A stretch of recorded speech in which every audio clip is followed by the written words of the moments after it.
ఓకేనమ్మా? ఓకే.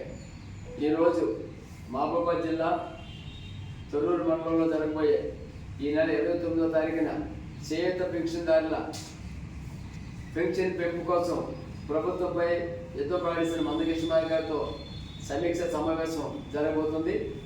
దీనికి సంబంధించి తొర్రూరు, పెదవంగర, దంతాలపల్లి,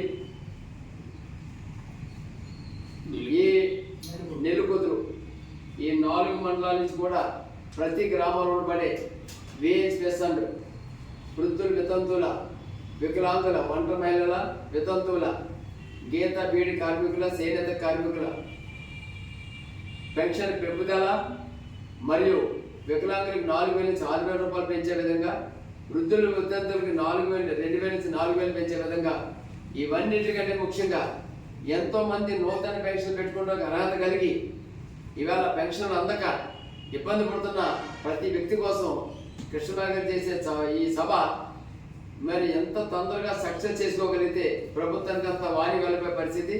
మరి వికలాంగులకు రావాల్సిన పెన్షన్ కూడా దారి మళ్లించి ఈరోజు మనకు అందకుండా 22 నెలల బకాయిలు పెట్టిన రేవంత్ రెడ్డి మరి రోజు 20,000 కోట్లు